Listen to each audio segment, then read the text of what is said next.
voir la bénédiction être rétablie dans sa famille. Amen. Vous êtes au bon endroit ce matin. Ce matin, on va voir comment prier pour nos familles. Quand on voit que nos familles, justement, n'ont pas la victoire, que nos familles ne marchent pas dans les bénédictions, les promesses de Dieu, sachez que c'est la volonté de Dieu, que vous et vos familles, vous soyez bénis. C'est la raison pourquoi Jésus est mort sur la croix. C'est pour qu'on soit sauvés, qu'on ait la vie éternelle, mais aussi qu'on ait une vie abondante, qu'on voit ses promesses à l'œuvre dans notre vie et dans notre famille. Et je ne peux pas vous dire le nombre de gens qui viennent vers moi, de familles chrétiennes, qui sont désespérées de voir leurs enfants qui ne suivent pas le Seigneur, de voir leurs enfants qui sont dans toutes sortes de choses, qui sont complètement en dehors de ce qui ont été enseignées. Puis, souvent, on ne réalise pas que parfois, nous ou notre famille peut être sous l'emprise d'une malédiction. Si je parle de bénédiction, je vais parler de malédiction, mais on va voir comment renverser tout ça puis rétablir les bénédictions. Des fois, les gens, ça leur fait peur. Malédiction, ça a l'air d'un gros mot.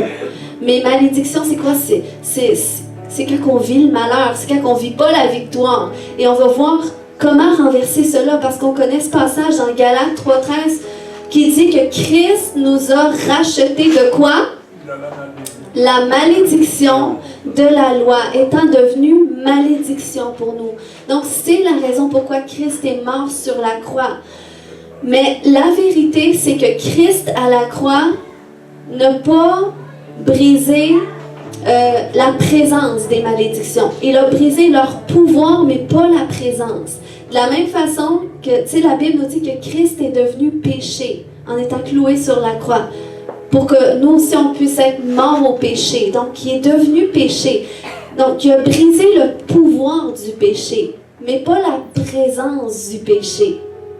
Ce qui explique pourquoi qu'on peut devenir croyant, on peut expérimenter le salut et continuer de vivre dans le péché.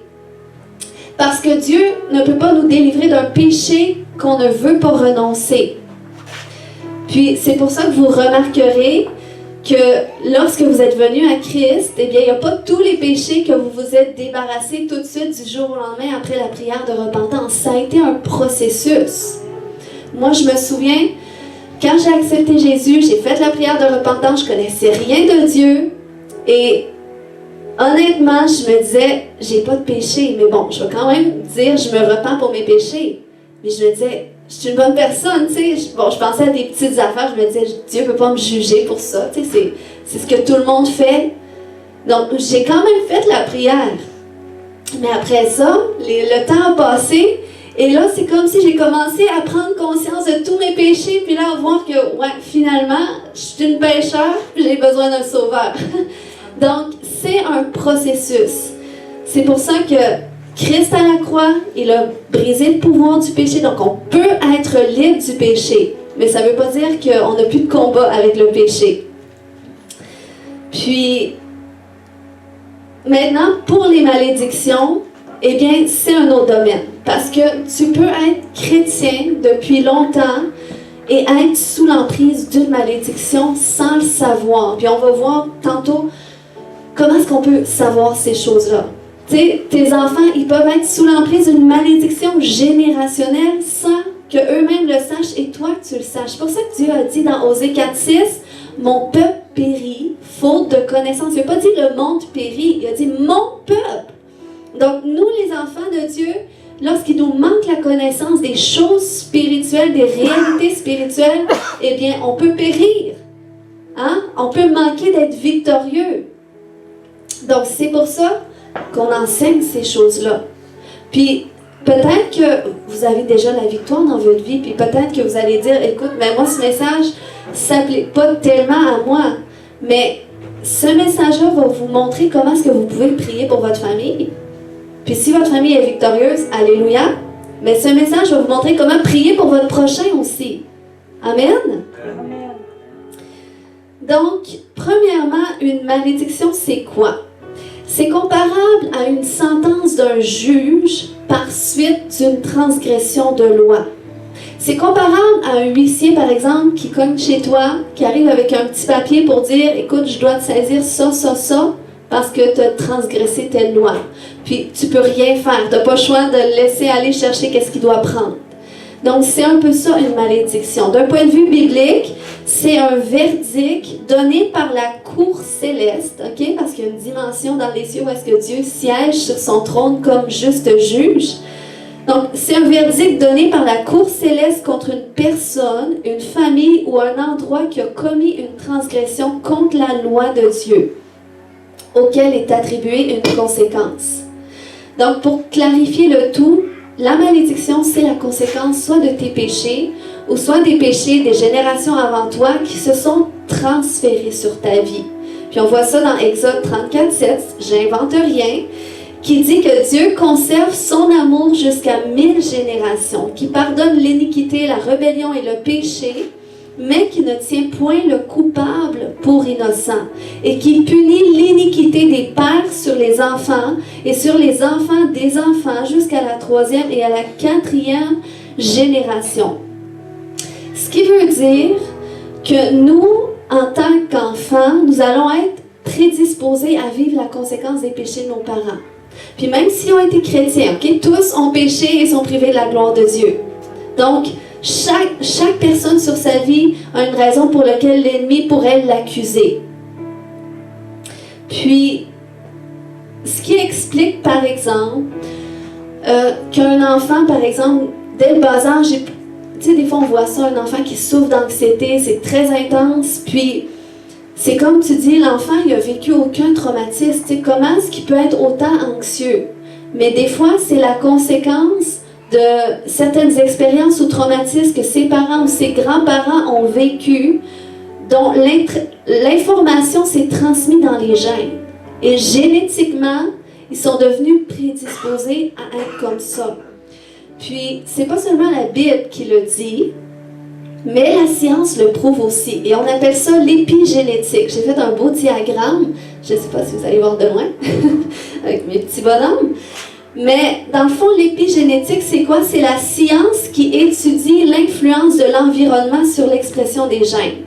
Puis, ils ont fait des tests, ils ont vu que, par exemple, vivre la guerre, souffrir de famine ou être victime de violence peut marquer une personne jusque dans son ADN. Et ses conséquences peuvent être transmises à sa descendance. Donc ça, c'est la science qui dit ça, puis vous voyez, elle fait juste reprendre ce que la Bible a dit dans des beaux termes. OK? Puis on fait les études, par exemple, sur les femmes enceintes qui ont vécu le génocide du Rwanda en 1994, comment ça avait affecté les générations d'après. Et on fait même des travaux sur des bébés souris qui étaient traumatisés par la séparation imprévisible et répétée de leur mère, qui a permis de démontrer la transmission sur plusieurs générations de comportements associés à la dépression. Donc, c'est terrible, hein? Le micro est d'accord. Amen. Est-ce que je peux avoir un amen? Pas juste le micro qui m'encourage.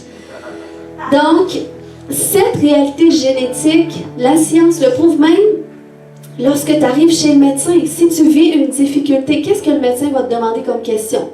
Est-ce que ton père a vécu la même chose? Est-ce qu'il y a telle maladie dans ta famille? Est-ce qu'il y a tel cancer? Il va essayer de monter un portrait médical, familial pour voir l'origine de ton problème. Et c'est pour ça que lorsque vous arrivez en délivrance avec moi, que je vous fais remplir un questionnaire avec une série de questions. Des fois, il y a des gens qui disent « Ouais, mais pourquoi autant de questions que ça? Mais Jésus, c'est pas compliqué. » Mais c'est parce que ça permet d'avoir un portrait global pour connaître l'origine de votre difficulté.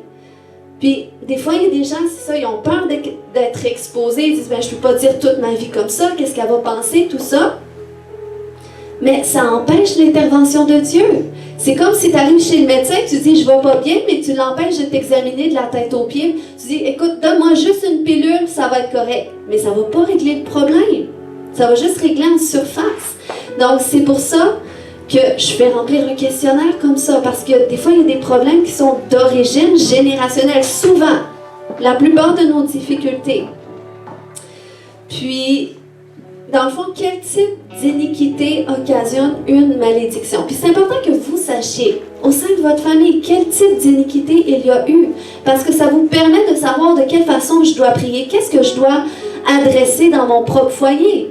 C'est comme moi, à un moment donné, le Seigneur m'a permis de voir des malédictions que l'ennemi voulait rattacher sur la vie de mes enfants. Puis c'était pas pour me faire peur, c'est pas pour me faire paniquer, mais c'était plutôt pour que j'active l'œuvre de la croix dans la vie de mes enfants, pour que je prenne position, que je prenne autorité, et tandis qu'ils sont jeunes, je brise ces choses dans le nom de Jésus parce que j'ai reçu l'autorité.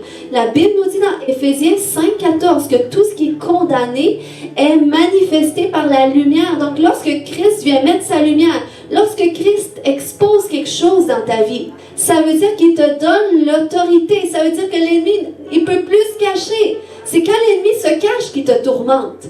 Mais lorsqu'il est démasqué, c'est là que tu peux recevoir ta liberté. Amen. Amen. C'est pour ça que j'aime la suite du passage qui dit, au verset 14, dites avec moi, réveille-toi. Réveille-toi. Amen. Réveille-toi ce matin, toi qui dors. Relève-toi d'entre les morts. Et Christ va t'éclairer. Donc c'est tant qu'on se réveille, qu'on cherche à comprendre les choses spirituelles, puis qu'on réalise qu'on a l'autorité. Donc, c'est pas parce qu'on décède des choses spirituelles qu'on doit paniquer. Au contraire, on doit se réjouir de dire « Wow, si Christ me l'a montré, c'est parce que là, c'est temps que j'active l'œuvre de la croix. » Amen.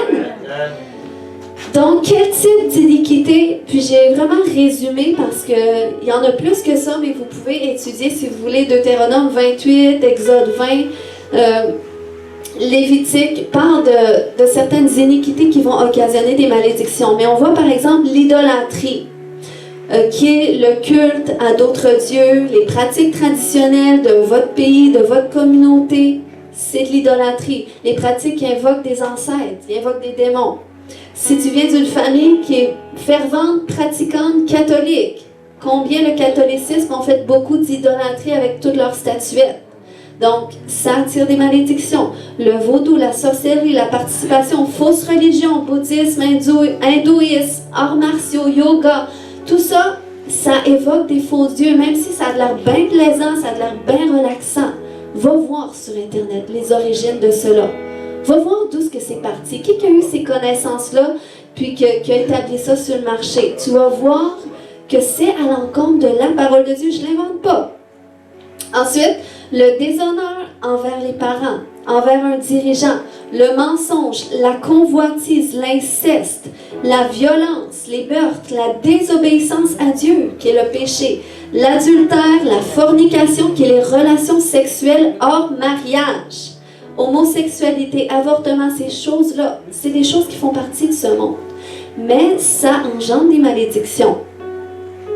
Puis, une malédiction, c'est l'absence de bénédiction, ok? S'il y en a qui trouvent ça moins pire, si j'utilise ce terme, malédiction, c'est l'absence de bénédiction.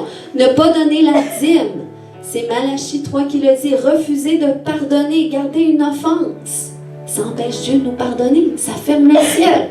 Donc, tout ça, le racisme. Et des fois, les paroles qui ont été prononcées contre nous, t'es un bon à rien, t'es vraiment stupide, eh bien, ça, c'est des malédictions. Et ça, il y a des esprits associés à ça, que leur ministère, c'est de faire en sorte que tu sois stupide. Mais on doit briser cela. On doit prendre autorité et on a pleinement l'autorité. Et c'est très simple de mener le bon combat de la foi. On peut simplifier tout ça. Amen. Amen. Ensuite, quelles conséquences amènent ces iniquités? Donc, pour résumer, il y a la pauvreté. Lorsque tu as des difficultés financières constantes ou excessives. C'est comme tu travailles, mais tu ne vois jamais rien. Tu n'es jamais capable d'en ramasser. Il arrive toujours une épreuve, tu es toujours en dessous endetté. Ça peut être dû à ça. Je ne dis pas dans tous les cas, mais ça peut être des conséquences. Une fausse couche, ça peut arriver une fausse couche une fois. Mais quand ça fait 2 puis 3 fois que tu fais une fausse couche, c'est pas normal. La stérilité, difficulté à concevoir, les échecs constants. J'en ai tellement qui sont venus vers moi pour de la délivrance, pour des échecs constants. Des gens qui doivent toujours recommencer tout ce qu'ils entreprennent. Ça ne fonctionne jamais. Ils sont rendus à 5 travails en moins d'1 an. C'est comme ils se font mettre dehors, ils n'ont jamais la faveur de Dieu, puis c'est toujours difficile. Ça peut être une malédiction. La mort prématurée, de perdre un enfant, le suicide dans une famille, quelqu'un qui meurt très jeune, c'est pas la volonté de Dieu. Les maladies chroniques, Les maladies que tu vois qui sont récurrentes dans ta famille, peut-être ça fait longtemps qu'on prie pour ta guérison, mais ça part pas. Eh bien, c'est peut-être parce que ce que tu as besoin, c'est pas d'une délivrance, mais c'est de briser cette malédiction-là. Ensuite, les traumatismes constants, de vivre constamment des traumatismes, que ce soit des abus. Des fois, il y a des gens qui sont toujours dans le même type de relation abusive. Bien, des fois, c'est un joug de malédiction qui doit être brisé. Les maladies mentales, la dépression, ça, vous voyez, la maladie mentale, c'est souvent quelque chose de répétitif dans nos familles. Il n'y a jamais juste une personne qui a un problème à ce niveau-là. C'est comme tu peux voir sur différentes personnes dans toute une lignée. La dépression, les dépendances. Les dépendances, c'est tellement générationnel. Les phobies, les peurs, les divisions familiales, le divorce, les difficultés relationnelles, le célibat, ça peut être une malédiction. Mais encore là, ça c'est lorsque tu veux te marier. Okay? Il y en a qui sont célibataires, c'est correct, qui sont dans le processus de Dieu, puis ça va. Mais il y a des gens, c'est comme ils ont été chrétiens toute leur vie, ils sont rendus à 55 ans, puis ils ont toujours voulu se marier. Puis ils ne sont pas mariés. Non, ça, on va briser ce matin, toutes ces malédictions-là. Amen? Amen. Donc, le rejet, l'abandon, toutes les situations répétitives, lorsque tu remarques que tu es dans un cycle, et ça peut être une malédiction. Amen. Donc, il faut savoir que le diable connaît toutes ces choses-là. Et lui, son ministère, c'est d'essayer de trouver une façon de justement nous rendre captifs. C'est trouver une façon de nous accuser. C'est pour ça que dans la parole de Dieu, on parle du diable comme l'accusateur. Dans Apocalypse 12:10, ça dit, j'ai entendu dans le ciel une voix forte qui disait, maintenant le salut est arrivé. Et ça, c'est ce que je déclare aujourd'hui. Le salut est arrivé.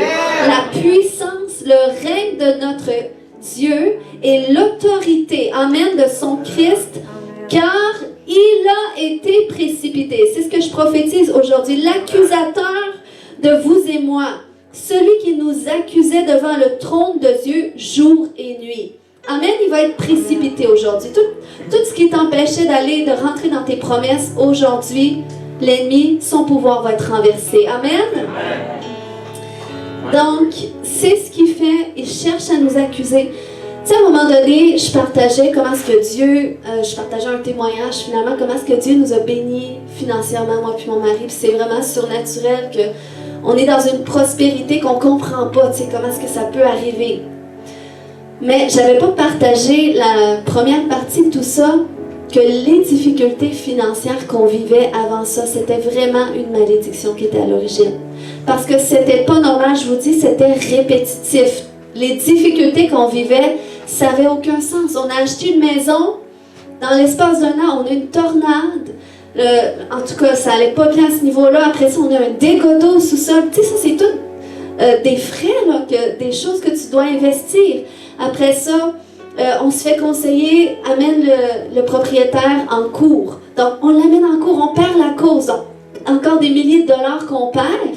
Après ça, tout le temps des obstacles comme ça, des imprévus. Finalement, on refait faire le drain autour de la maison, mais il est mal fait. Donc, on doit repayer l'année d'après pour le refaire faire. Donc, tout le temps, des choses comme ça, qu'à un moment donné, j'ai bien réalisé, tu sais, ce qu'on a besoin, c'est pas juste que quelqu'un dise « bénis ses finances ».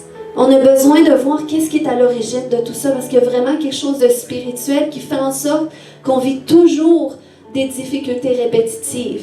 Et ce matin, qu'est-ce que je vais vous indiquer de la façon de prier, c'est ce qu'on a fait. Et c'est comme ça que Dieu a complètement restauré notre situation. Amen! Amen. Puis, c'est comme il y a des gens aussi qui luttent avec des difficultés, avec des péchés. Il y a même des gens qui ont reçu la délivrance. Des gens, on a vu les démons qui ont été chassés, tout ça. Et c'est comme les gens se sentent encore captifs. Puis, il y en a qui ont reçu beaucoup de délivrance. Eh bien, ça peut être parce qu'il y a une malédiction, à quelque part, qui doit être brisée pour que là, tu sois victorieux. Amen. Amen. J'essaie de regarder personne, mais Dieu... Amen. Vous vous reconnaissez.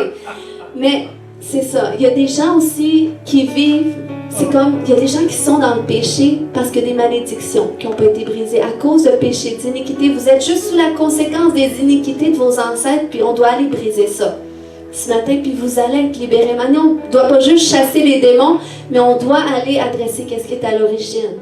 Amen.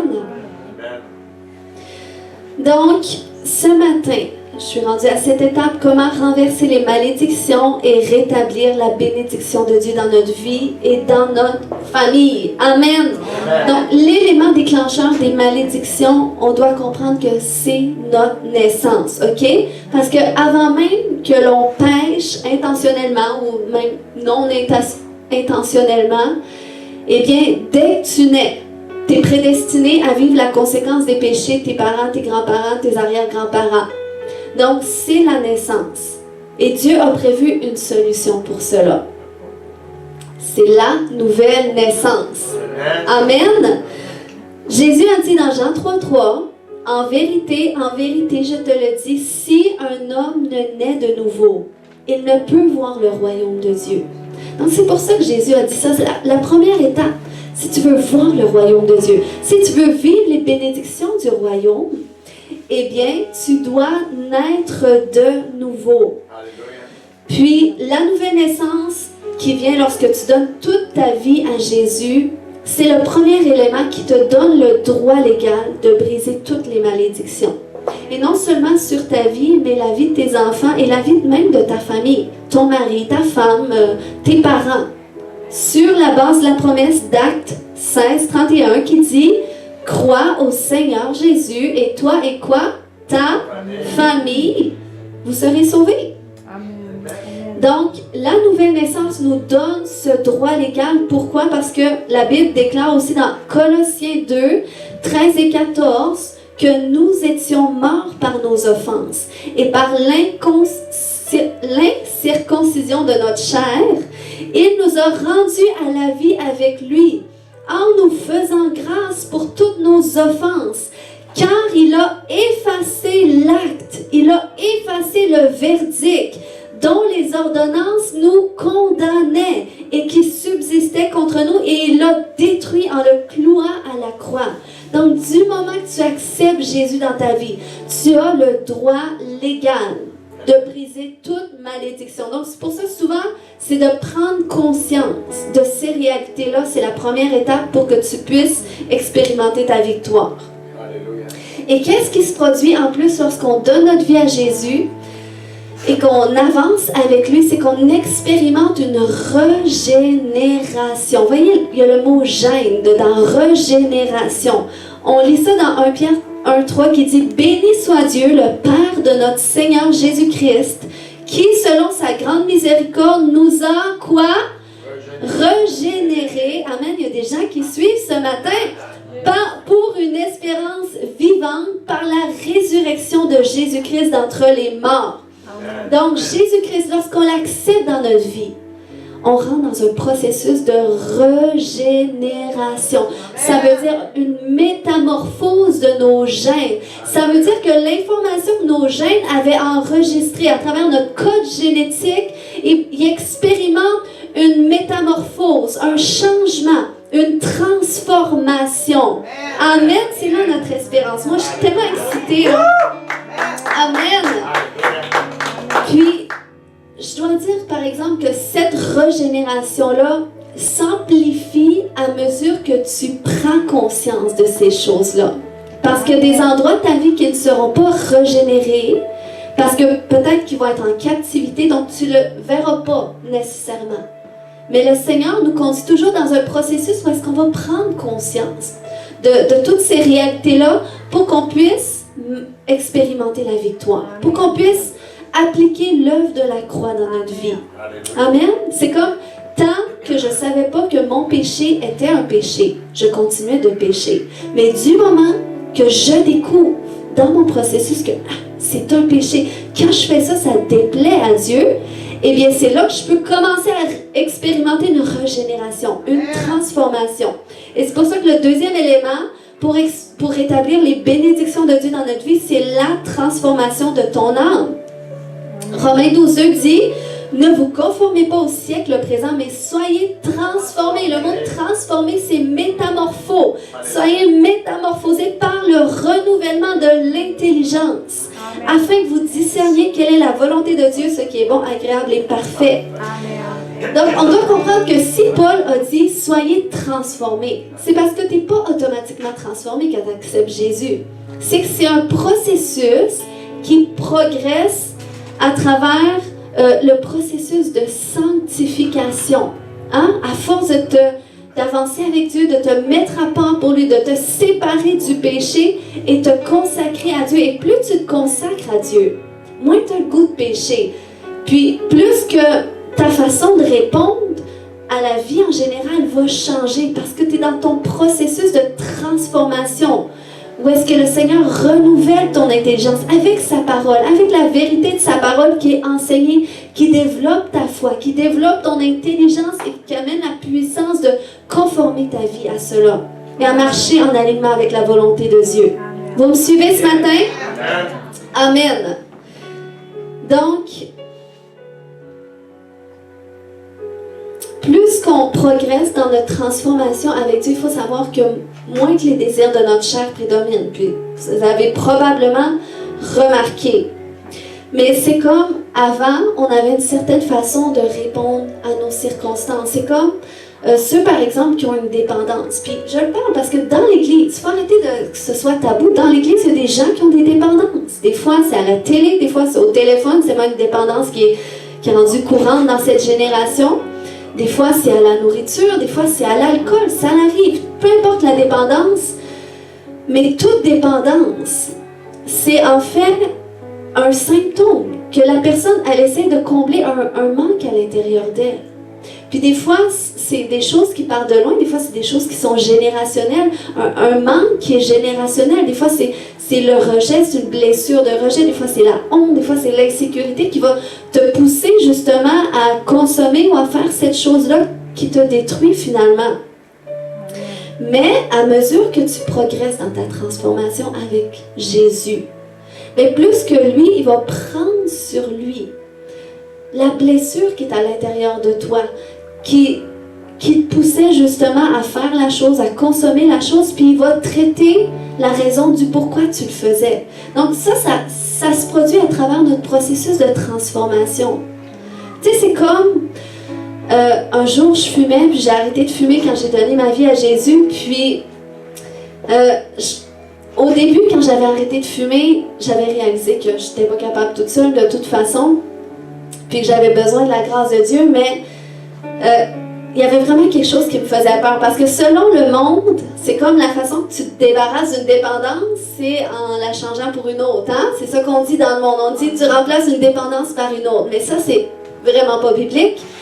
Donc, qu'est-ce que j'avais peur, c'est que quand j'allais arrêter de fumer, j'avais peur de prendre du poids. Bon. Hey, j'entends vos pensées ce matin, il y en a qui disent ça te ferait pas tard. Non. non, mais c'était ma peur. Tu sais, on veut tout garder notre poids quand même, tu sais. Puis, repentez-vous ce matin. Non. C'est ça, dans le fond, c'était ma peur. Je disais, je veux pas prendre de poids, tu sais, puis je mettais ça devant le Seigneur.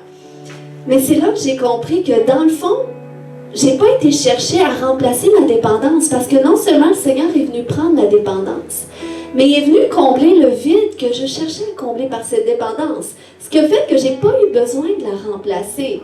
Amen!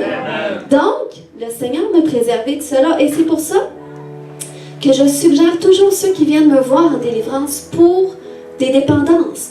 On va chasser les démons, on va vous délivrer, on va briser les malédictions. Mais une fois que c'est fait, tu dois apprendre à tourner ton besoin vers Dieu, parce que c'est pas automatique. Quand j'ai arrêté de fumer, j'avais des rages que j'avais le goût de fumer. Mais qu'est-ce que j'ai appris à faire? C'est à tourner mon désir vers Dieu. Puis combattre entre les mains de Dieu, dire Seigneur, j'ai le goût de fumer, tous mes sens me disent d'aller fumer, je suis tentée, mais je combattais auprès du Seigneur.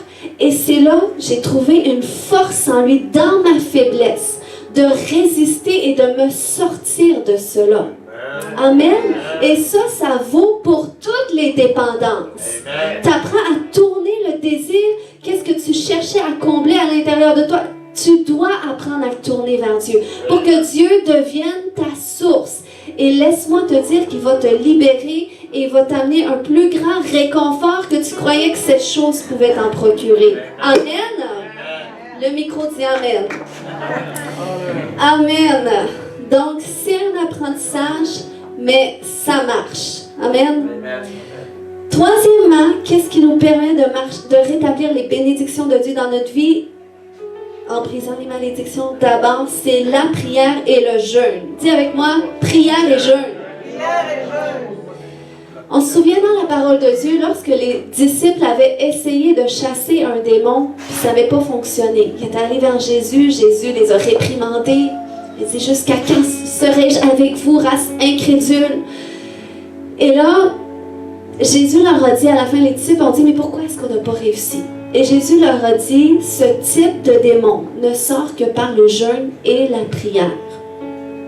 Et regardez, dans l'histoire de Marc, c'est tout dans l'histoire que je viens de résumer, là, je ne lirai pas tous les passages, mais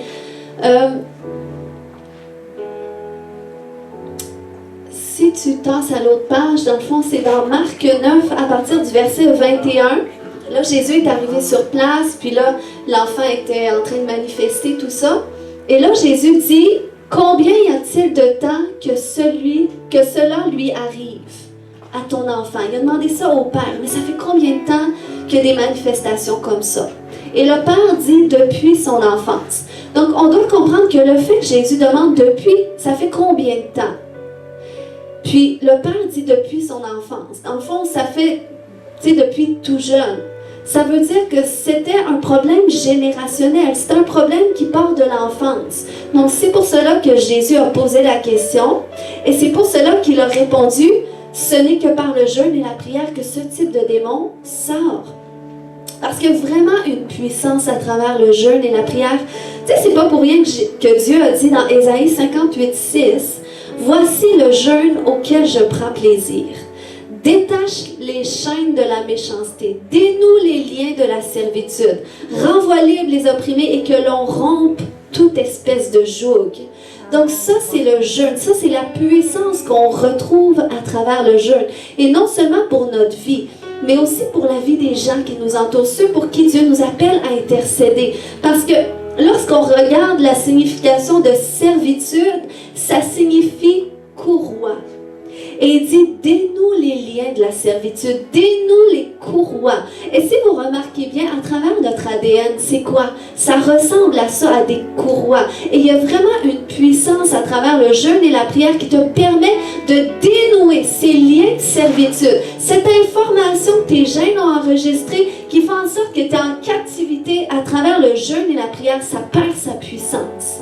Et c'est là qu'il y a beaucoup de gens qui expérimentent aussi des délivrances, même de l'auto-délivrance, juste dans la présence de Dieu. Si tu désires vraiment être libre et que tu cries à Dieu, Dieu dit, lorsqu'un malheureux crie, il l'entend et il le délivre. Amen. Donc, il y a une puissance et c'est pour ça que moi, je vous encourage à tous les mois. Moi, je le fais à tous les mois aussi parce que je sais qu'à tous les mois, je prie pour des gens qui sont captifs. Et je ne veux pas qu'aucun démon puisse résister parce que je sais c'est quoi être captif. Et je sais que Jésus est venu pour nous libérer. Et c'est pour ça que le jeûne et la prière est tellement puissant. Est-ce que je peux avoir un Amen? Yes! Quatrièmement, comment briser les malédictions et rétablir la bénédiction? C'est de plaider ta cause dans la cour céleste. Tantôt, j'avais parlé que la malédiction, c'est un verdict qui vient de la cour céleste. Donc, on doit gérer ça dans la cour céleste. Et ça, c'est juste une image, une dimension spirituelle, je pourrais dire, parce que la Bible dit dans Éphésiens 2:6 que Dieu nous a ressuscités ensemble avec Christ et nous a fait asseoir où? Dans les lieux célestes, en Jésus-Christ. Et il y a un autre passage qui dit dans Hébreux 4:16, « Approchons-nous donc avec assurance de quoi? Du trône de la grâce, afin d'obtenir miséricorde et de trouver grâce pour être secouru dans nos besoins. » Donc on voit qu'il y a une dimension spirituelle lorsqu'on prie, même en tout temps, nous sommes dans les lieux célestes en Jésus-Christ. Amen. Et il y a cette dimension où est-ce que tu pries, que tu peux aller devant le trône de grâce, le trône de Dieu, où est-ce que Dieu siège en juste juge. Et Dieu aime qu'on se tienne devant lui pour plaider la cause.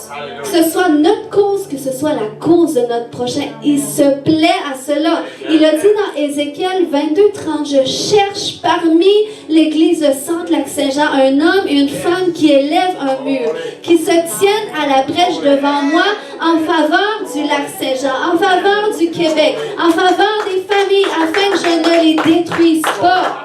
Amen. Et je change la fin du verset qui dit « Et j'en trouve ». Alléluia.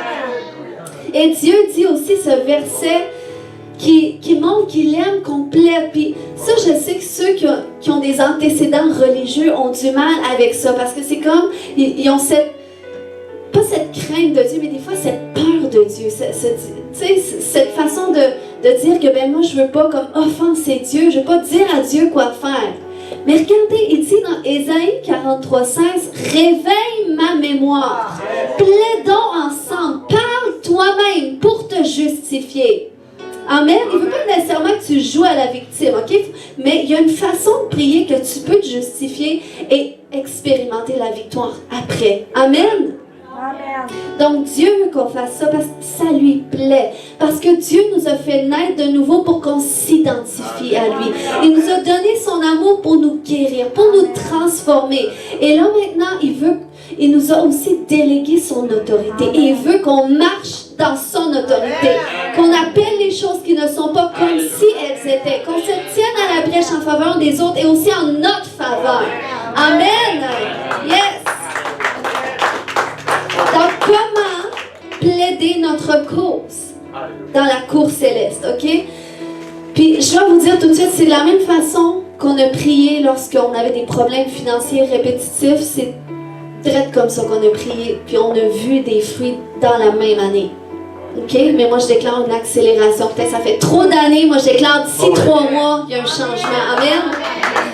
Puis, c'est de la même façon qu'on a prié pour mon frère Nathaël, qui a été ordonné pasteur, qui un jour était perdu dans la drogue. Puis, on a prié comme ça pour lui, pour que sa situation change. Et on a encore prié comme ça à un moment donné, parce que là, il avait accepté Jésus et il était pour passer devant la vraie cour de ce monde, pour avoir un verdict. Puis, il était pour faire 5 ans de prison. Hein? C'était certain. 7 ans. C'était sa 5e fois qu'il rentrait en prison, sa 3e, je me souviens plus. 5e fois. Oui, 5e fois, ok, c'est bon. Ça fait tellement de fois que je l'entends que là, les chiffres... Mais je vous dis, puis il était pour passer devant le juge, mais il venait tout juste d'accepter Jésus. Puis, on s'est positionné pour un miracle, parce que là, on a dit, Seigneur, là, il est sauvé. Là, il doit rentrer dans sa destinée. Il ne doit plus être en prison, parce qu'on sait que la prison, c'est autant corrompu qu'à l'extérieur. Donc... on a plaidé sa cause dans la cour céleste. Et au lieu de ressortir avec 5 ans, il aurait pu ressortir, c'est ça, avec 2 ans et demi, c'était le mieux que la cour pouvait faire, mais on a intercédé. 2 mois et demi de prison, c'est un miracle. Okay? Même le juge, il n'avait jamais vu ça. Tu sais, quand le propre juge, c'est comme, il ne sait pas ce qu'il dit, mais c'est l'autorité de Jésus. Amen. Donc, ça fonctionne, puis je vous encourage. Aujourd'hui, on va prier comme ça corporativement, mais repartez avec cela. Prenez des photos, des notes si vous voulez, mais priez pour tous les membres de votre famille comme ça. Priez pour les gens que Dieu met sur votre chemin de la même façon. Vous allez voir des résultats. Amen. Donc, comment est-ce qu'on plaide notre cause devant la cour céleste, devant le Seigneur qui est notre juste juge? C'est que premièrement, tu rentres dans la prière. Donc, tu fermes les yeux, tu fermes ta porte, tu rentres dans ta chambre. Et là, le Seigneur nous a donné une imagination. Puis on doit s'en servir lorsqu'on prie. On doit s'imaginer qu'on est devant son trône de grâce. On doit s'imaginer qu'il est au-devant de nous. Puis la Bible nous dit de rentrer dans ses parvis avec des actions de grâce. Donc ça, c'est la première chose. C'est que quand tu rentres devant son trône, tu rentres avec des louanges. Tu dis, Seigneur, tu es glorieux. Seigneur, tu es tout-puissant. Je sais, Seigneur, que tu es là en ce moment. Puis que tu veux entendre qu'est-ce que j'ai à dire. Et tu commences à lui dire combien tu l'aimes. Puis, il faut que tu saches que Dieu est devant toi comme le juste juge. Et Jésus est à sa droite comme l'avocat de la défense. Parce que la Bible nous dit que nous avons un avocat auprès du Père. Si quelqu'un pêche, et il s'appelle Jésus-Christ. Amen. Donc, il est notre avocat. Donc, sache que tu plaides ta cause en Jésus-Christ. Donc, déjà, ça l'enlève un gros fardeau. Amen. Et tu as le Saint-Esprit qui est là avec toi, qui est ton consolateur, qui est ton conseiller. Donc, ça, c'est quand tu rentres dans la présence de Dieu pour plaider une cause. Ensuite, qu'est-ce que tu fais? C'est que tu amènes ta situation devant Dieu. Tu dis, Seigneur, voici ce que je vis. Cette situation-là, Seigneur, ne fait plus aucun sens. Seigneur, j'ai des dettes à répétition, tu vois. Là, Seigneur, je suis tannée, il faut que ça arrête parce que, Seigneur, je sais que c'est pas ce que ta parole me dit. Donc là, tu commences à expliquer ta cause, ta situation devant le Seigneur. Et là, tu rentres dans cet endroit où est-ce que tu te repens de tous tes péchés. Si peut-être que tu as fait des péchés qui ont permis à ces choses-là d'arriver. Donc, Seigneur, je me repens, c'est vrai, je me souviens, j'ai déjà volé dans le passé. Donc, Seigneur, je me repens d'avoir fraudé, d'avoir été malhonnête, je me repens, Seigneur Dieu, même d'avoir manqué de donner. Je me repens, Seigneur, tu te repens pour tout ce qui te vient à l'esprit. Puis, après ça, tu te repens pour les péchés des générations avant toi. Peut-être que dans les générations avant toi, il y a eu des fraudes. Peut-être que tu viens d'une lignée de gens qui avaient tendance à voler, qui avaient tendance à aimer l'argent, puis à faire de l'argent leur Dieu. Donc, tu te repens pour ces choses-là. Et tu commences à renoncer. Tu dis, je renonce à cela. Je renonce à toutes les iniquités des générations avant moi. Je renonce à la conséquence que ça donne dans mes finances aujourd'hui. Je brise toute association avec cela. C'est ça que ça veut dire, renoncer. Et là, ensuite, troisièmement, c'est que là, après avoir plaidé ta cause, tu te positionnes pour le nouveau verdict. Amen. Puis, c'est pour ça que moi, je vous encourage, avant d'aller prier pour votre cause, allez chercher les versets bibliques qui parlent de vos promesses par rapport à cela. Parce que c'est ça le nouveau verdict, c'est de rétablir la promesse de Dieu. Parce qu'on change un décret par un autre décret. Hein? C'est comme lorsque le peuple, tu sais, l'histoire d'Esther, lorsqu'il y avait eu un décret que le peuple juif allait tous mourir, tout ça. Eh bien, le roi de cette époque-là n'a pas pu briser le décret. Mais il a simplement dit, lorsque Esther est venue devant le roi pour dire, écoute, il faut empêcher que mon peuple meure, tout ça. Eh bien, le juge a dit, ok, ben dans ce cas-là, il a émis un nouveau décret. Il a dit, je permets à tout le peuple juif de se défendre. De quiconque qui va venir contre eux. Et finalement, le peuple juif a vécu une grande victoire. Et après quoi? 3 jours de jeûne et prière. Wow! Donc, vous voyez qu'est-ce qui va ressortir de ce 3 jours-là, ce mois-ci qu'on fait? Amen, vos familles vont être libérées. Alléluia. Donc, c'est avec un autre décret. Donc, c'est pour ça. Puis, souviens-toi, Dieu a écrit les commandements avec son doigt. Et c'est avec son même doigt qu'il a chassé tous les démons d'Égypte. Donc, la parole de Dieu, c'est le document légal qui peut établir ta bénédiction, qui peut te libérer de toute condamnation de l'ennemi. Donc, c'est pour ça que tu dois arriver avec les versets. Donc, c'est pour ça que nous, on avait sorti les versets de prospérité. On avait dit, Seigneur, ta parole dit que notre corbeille et notre huche seraient bénies, que nos greniers seraient remplis, qu'on n'emprunterait pas et qu'on prêterait à beaucoup de nations. Donc, c'est comme ça qu'on s'est positionné pour un nouveau verdict. Attends, ta parole dit ça. C'est comme ça qu'on plaide notre cause devant le Seigneur. Et lorsque tu le fais, même le Seigneur va ajouter. Parce que le Seigneur, ça lui plaît. Et il va peut-être te donner d'autres versets que là, dans ton temps de prière, tu vas sentir que, wow, ok, c'est bon, Dieu est de mon côté. Dieu approuve. Donc, je me positionne. C'est ça que Dieu déclare. Donc, quatrièmement, c'est là que tu déclares ta victoire. C'est là que tu dis, mon accusateur ne peut plus me condamner. Parce que là, j'ai plaidé ma cause, je me suis repentie, j'ai renoncé. La parole de Dieu dit cela, je m'appuie là-dessus. Et c'est là que l'accusateur ne peut plus rien t'accuser. À cause de ce que la parole de Dieu dit, qui est la vérité. Qui est la vérité actuelle qui nous concerne. Amen. Il n'y a plus aucune condamnation pour ceux qui sont en qui? En Jésus-Christ. ceux qui activent l'œuvre de la croix dans leur vie, qui prennent conscience des réalités spirituelles, mais qui vont chercher qu'est-ce que la vérité dit, comment je l'applique dans ma vie. Amen. Donc c'est comme ça que tu déclares ta victoire, tu déclares que tu es libre, tu déclares que ta situation change, et lorsque tu le fais, la Bible dit que c'est par le sang de l'agneau et par la parole de leur témoignage qu'ils l'ont vaincu.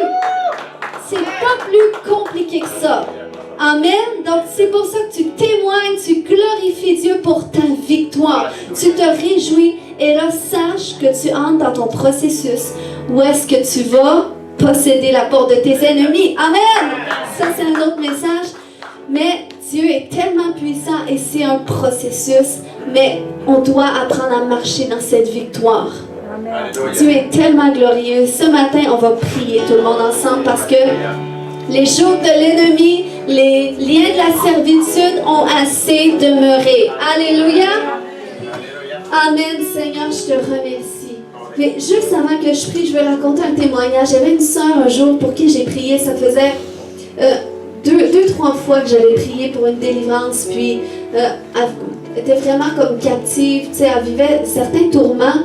Puis, elle vivait aussi des difficultés, de la douleur chronique dans son corps. Puis, j'avais prié pour elle, mais ça revenait, la douleur. Puis, c'est ça, après la troisième rencontre, la dernière rencontre qu'on a faite ensemble, j'ai dit, OK, on va aller voir c'est quoi. Puis là, c'est comme, là, j'avais plus de questionnaire, c'est vraiment Saint-Esprit, qu'est-ce qui se passe? Donc, on se met à prier ensemble, puis en prière, ça m'est venu comme ça à l'esprit. J'ai juste déclaré, je détache toute consécration de ton nom qui a été faite à la Vierge Marie. Parce que je suis consciente que dans les générations avant nous, c'était quelque chose de commun, où est-ce que les gens étaient très catholiques, de consacrer leur enfant à Marie. Puis ça m'est venu à l'esprit pour elle, donc j'ai simplement déclaré ça. Puis j'ai déclaré tout rituel, toute incantation qui a pu être faite par rapport à la Vierge Marie.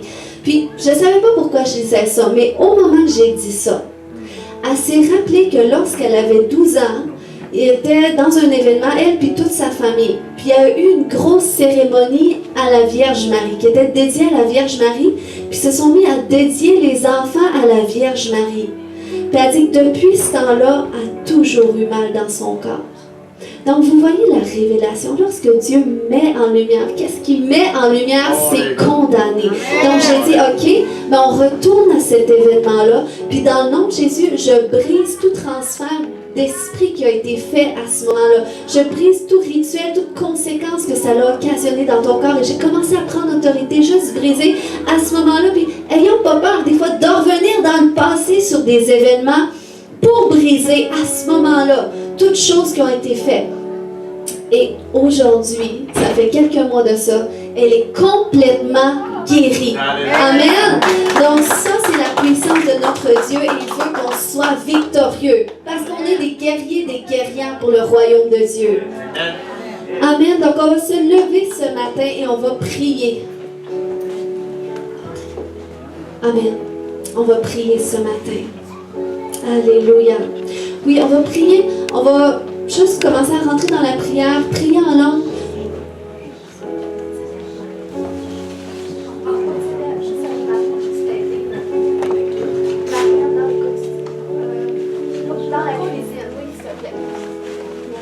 OK, ce matin, on va juste rentrer dans la prière, puis on va prendre la communion ensemble. Je m'excuse, ça a été très long avant qu'on reprenne la communion, des petits problèmes techniques de ce qu'il fallait pour la communion. Ce matin, on va prendre la communion. Parce qu'on se remémore l'œuvre de Christ à la croix, puis après on va prier. Amen. Donc dans quelques instants, mais si on peut juste rentrer dans la prière, ceux qui prient en langue, parce qu'il y a une puissance dans la prière en langue où est-ce que le Saint-Esprit révèle qu'est-ce qui est caché. Amen. Puis si tu es à cet endroit que tu veux comprendre pourquoi est-ce que tu es tourmenté, pourquoi est-ce que tes enfants n'ont pas la victoire, pourquoi est-ce que cette situation ne développe pas, ça fait tellement longtemps qu'on a prié pour ça. Mais commence à prier en langue ce matin.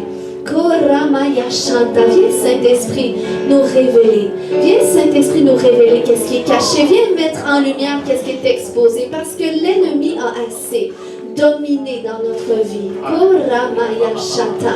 Koyantolomaya shete. Ce matin, je veux qu'on prie avec conviction, avec autorité. Rokomaya shete. Parce que c'est sérieux. Assez, c'est assez. Rokomaya shanta. Korababaya shanta. Koyantoma rekete. Koyashotoma rekete. Koyantotoma shanta. Rekemaya shanta. Alléluia. Ce matin, Satan, on dit c'est assez avec tes démons dans le nom de Jésus. Toutes ces malédictions vont être exposées dans le nom de Jésus. Saint-Esprit, on t'invoque. On t'invoque ce matin. Alléluia, on t'invoque, mon Dieu, mon roi. On invoque la puissance de ton nom et c'est pour ça qu'on va prendre la communion ce matin. Parce qu'on se remémore l'œuvre que Christ a fait pour nous à la croix et nous allons l'appliquer aujourd'hui. Parce qu'on veut marcher dans la victoire. Et peut-être que tu es victorieux, mais lorsqu'on va prier, prie pour quelqu'un que Dieu met sur ton cœur. Alléluia. Mais c'est bon aussi de s'assurer que le ménage est fait dans notre vie. Avant tout. C'est bon de s'assurer que nous, on est victorieux avant d'intercéder pour tout le monde. Amen, Seigneur, je te remercie parce que tu es tellement merveilleux. Tu es tellement puissant, Seigneur. Je te remercie pour la puissance. La puissance qui se déploie, Seigneur, à travers cette communion qu'on prend. Seigneur, je me repens, Père, parce qu'on a manqué en tant qu'Église de le faire pendant quelques temps. Mais Seigneur, on rachète le temps aujourd'hui et on veut se rappeler à nouveau de ton sacrifice glorieux à la croix. Pour nous, Seigneur, tu as dit de faire cela en mémoire de toi, en mémoire de qu'est-ce que tu as fait. Seigneur, et ce matin, je me réjouis parce qu'on a parlé de la puissance, de ton œuvre à la croix, Seigneur. Comment est-ce que tu es mort sur la croix pour nous libérer? Comment est-ce que tu es mort sur la croix pour nous racheter, pour nous régénérer, pour nous métamorphoser, pour nous transformer? Alléluia, merci Jésus. Prie en langue ce matin si tu pries en langue. Koramaya shata. Rekete yeshete temaye doba reke. Koya shotoma rekete. Koya shotoma maya shanta. Korabaya shata. Faut que si tu veux voir la victoire ce matin, tu dois prier avec conviction. Rokoma yeshete. Il faut que ton ennemi soit intimidé par toi ce matin. Rokomata. Il faut que cette malédiction puisse plus rester sur ta vie. Rokoto yoshoto. Il faut qu'elle soit plus confortable. Il faut qu'elle soit inconfortable. Rokoma yeshete. Koya totoma yeshete. Rekete. Koya shanta. Koya toma yeshete. Rokoma ya shanta. Koya toloma ya shanta ma rekete. Koya shete. Koya shata. Koya shata. Koya shata ma rekete. Koya shoto ma reke mama ya shata. Koya shababa ya shanta.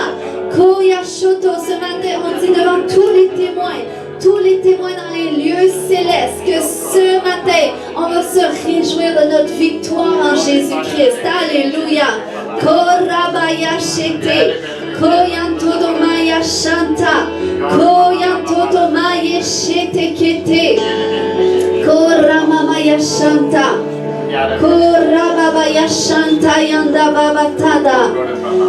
Koyantoma rekete. Koya shonto mayanda barekete. Koya shonto mama ya shanta. Roko mama ya shanta. Kete yeshete. Koya shata yanda barekete. Koya toto mayeshete. Toyondo bareke. Koya shata. Koya shata. Koya shata. Koya shata ya shata. Koya shata ya shata. Koya te yeshete. Alléluia, alléluia. Prie encore jusqu'à temps que tu sens que l'onction du Saint-Esprit est là ce matin. Reiki, elle est déjà là pour moi. Qu'elle te touche maintenant, Rokoma yeshete. Koya tomama yashanta. Rokoto kema yeshete. Koya shata. Koya shata maya shata. Rekete yeshete mayanda baba yashanta. Koya shata. Alléluia. Alléluia. Oui,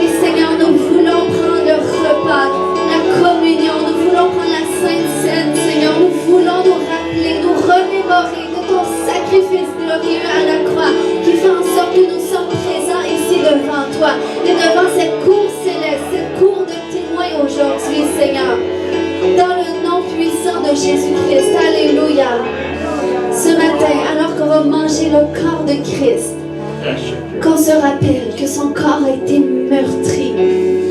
Son corps a été meurtri pour que par ses meurtrissures, on soit guéri. Son corps a été détruit pour qu'on puisse être nous régénérer. Alléluia, Seigneur, je te remercie que lorsqu'on mange ton corps avec conscience, Seigneur Dieu, Seigneur, cela a le pouvoir, Père, d'amener la restauration dans nos corps, d'amener la guérison, la régénération dans nos corps physiques. Est-ce que ce matin, on peut prendre conscience que lorsqu'on va manger le corps de Christ de façon prophétique, que cela va régénérer notre corps? Dans le nom de Jésus-Christ, mangeons ensemble. Alléluia. Et le Seigneur a dit, prenez la coupe de la nouvelle alliance en mon sang, son sang qui a été versé, pour dépouiller toute œuvre de l'ennemi, pour nous purifier, pour nous racheter, pour nous laver, pour nous rendre purs, nous rendre saints comme lui. Donc qu'on puisse prendre le sang de Jésus ce matin et déclarer notre victoire. Amen. Alléluia, merci Jésus. Merci Jésus, merci Jésus. Est-ce que nous sommes victorieux? Est-ce que nous sommes victorieux?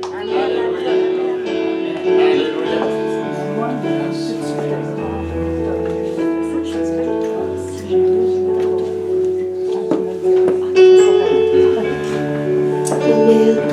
Ce matin, alors qu'on a pris cette communion, on a simplement préparé le terrain pour l'action du Saint-Esprit. Amen. On va prier ce matin. Il y en a qui vivent des difficultés. Peut-être vous avez remarqué que vous vivez peut-être certaines conséquences des iniquités qui ont été faites dans vos familles. Mais on va prier ensemble. Si on peut fermer les yeux, tout le monde ensemble, et se voir devant le trône de Dieu. Qu'on puisse rentrer. Puis ce matin, vous êtes appelés à prier aussi. Vous êtes appelés à prier avec moi ce matin. Alléluia. Seigneur, on rentre devant ton trône. C'est vous qui allez intercéder pour vous ce matin. Et moi, je vais simplement m'accorder avec vos prières, mais vous intercédez pour votre situation. Amen. Donc, Seigneur, alléluia, on vient devant ton trône ce matin. Vois le trône de Dieu devant toi. Vois le Dieu qui siège en juste juge ce matin et qui veut entendre qu'est-ce que tu as à lui dire, qui est content que tu rentres dans ses parvis ce matin, qui est content que tu ailles devant son trône avec assurance. Alléluia, Seigneur, dans le nom de Jésus, on te loue, Père éternel, parce qu'on sait que tu nous attendais, Seigneur Dieu, que tu avais hâte qu'on se présente devant toi, Seigneur, avec nos situations, parce que oui, Papa, tu veux qu'on soit victorieux, Seigneur. Nous t'aimons, oui, Père, parce que tu nous as aimés le premier. Tu nous as sauvés pour nous libérer. Tu nous as sauvés pour nous racheter. Tu nous as sauvés pour nous guérir. Donc, Seigneur, on te donne la gloire, la louange, l'adoration. Amen. Je veux vous entendre prier ce matin. Il faut être convaincu. Il faut être convaincant. Alléluia. Parce que l'ennemi qui est là caché ne veut pas partir. Il est confortable. Il vous appelle même sa maison. Est-ce que vous êtes d'accord avec cela? Ou est-ce que vous êtes en désaccord? Est-ce que vous voulez être la maison de l'ennemi? Non, on est le temple du Saint-Esprit. Alléluia. Oh oui, Seigneur, nous sommes devant ton trône de grâce ce matin et on vient te présenter nos situations. Commence à lui présenter ta situation. Commence à lui dire, Seigneur, j'en peux plus de cela. J'en peux plus de cette maladie. J'en peux plus de cette infirmité. J'en peux plus de cette douleur dans mon corps. J'en peux plus de cette situation. J'en peux plus des échecs, Seigneur, constants qui arrivent tout le temps. J'en peux plus, Seigneur Dieu, que de voir mes enfants comme cela, Seigneur. J'en peux plus, Père, d'être tourmenté par des rêves comme ça. Alléluia, commence à plaider ta cause devant ton Dieu ce matin. Alléluia, j'en peux plus, Seigneur Dieu. J'en peux plus, Seigneur. Je suis consciente, Papa, que des iniquités dans ma famille. Je suis consciente qu'il y a eu de l'idolâtrie dans ma famille. Et ce matin, je veux me repentir pour cela. Je veux me repentir pour mes péchés. Je veux me repentir pour les péchés de ma famille, pour les iniquités de ma famille, pour l'idolâtrie provoqué et que j'ai l'impression qu'il me poursuit. Dans le nom de Jésus, je me repens pour cela et je renonce à ces malédictions. Je renonce à l'inceste qu'il y a eu dans ma famille. Je renonce aux abus qu'il y a eu dans ma maison. Je renonce, alléluia, à la violence verbale que j'ai subie, alléluia, et qui m'empêche d'avancer sur le chemin de ma destinée. Je renonce à toutes ces attaques.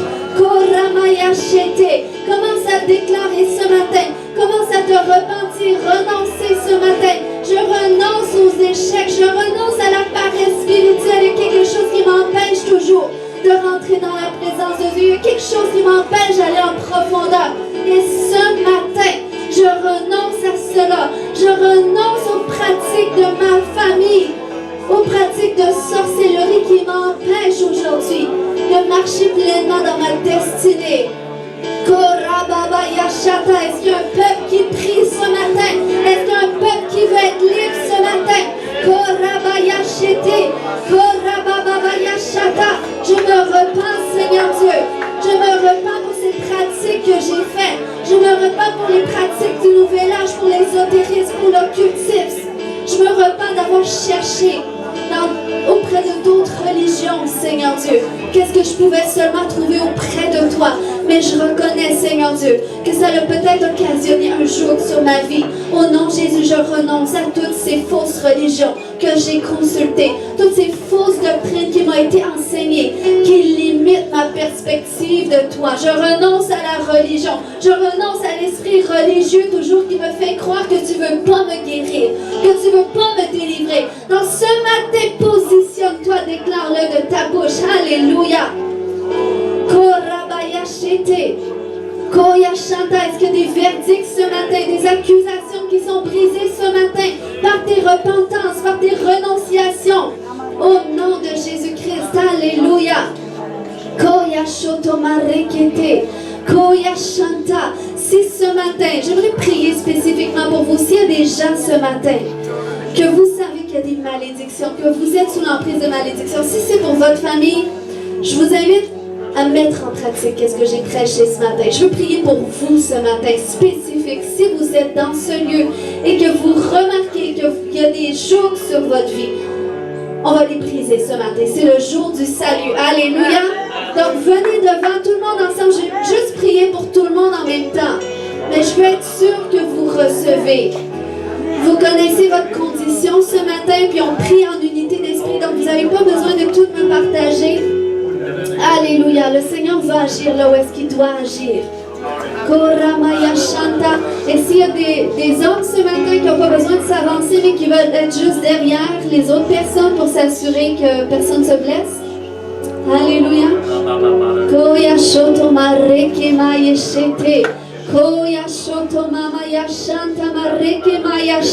Allez prier en langue. Si vous priez en langue ce matin. Au nom de Jésus-Christ. Au nom de Jésus-Christ, oui Seigneur, nous sommes devant ton trône. Nous sommes devant la cour céleste, Seigneur Dieu. Et nous venons, Seigneur Dieu, plaider notre cause devant toi. Nous venons, Seigneur, à cause du sacrifice de Jésus à la croix. Nous venons déclarer que l'ennemi est illégal aujourd'hui. Même si nous avons péché, nous nous sommes repentis. Nous avons renoncé dans le nom de Jésus. Et c'est aujourd'hui, maintenant, que je viens briser ces malédictions sur votre vie. Dans le nom de Jésus, et je commande à tous les esprits qui étaient associés à vos difficultés. Au nom de Jésus, esprit de dyslexie, tu sors dans le nom de Jésus.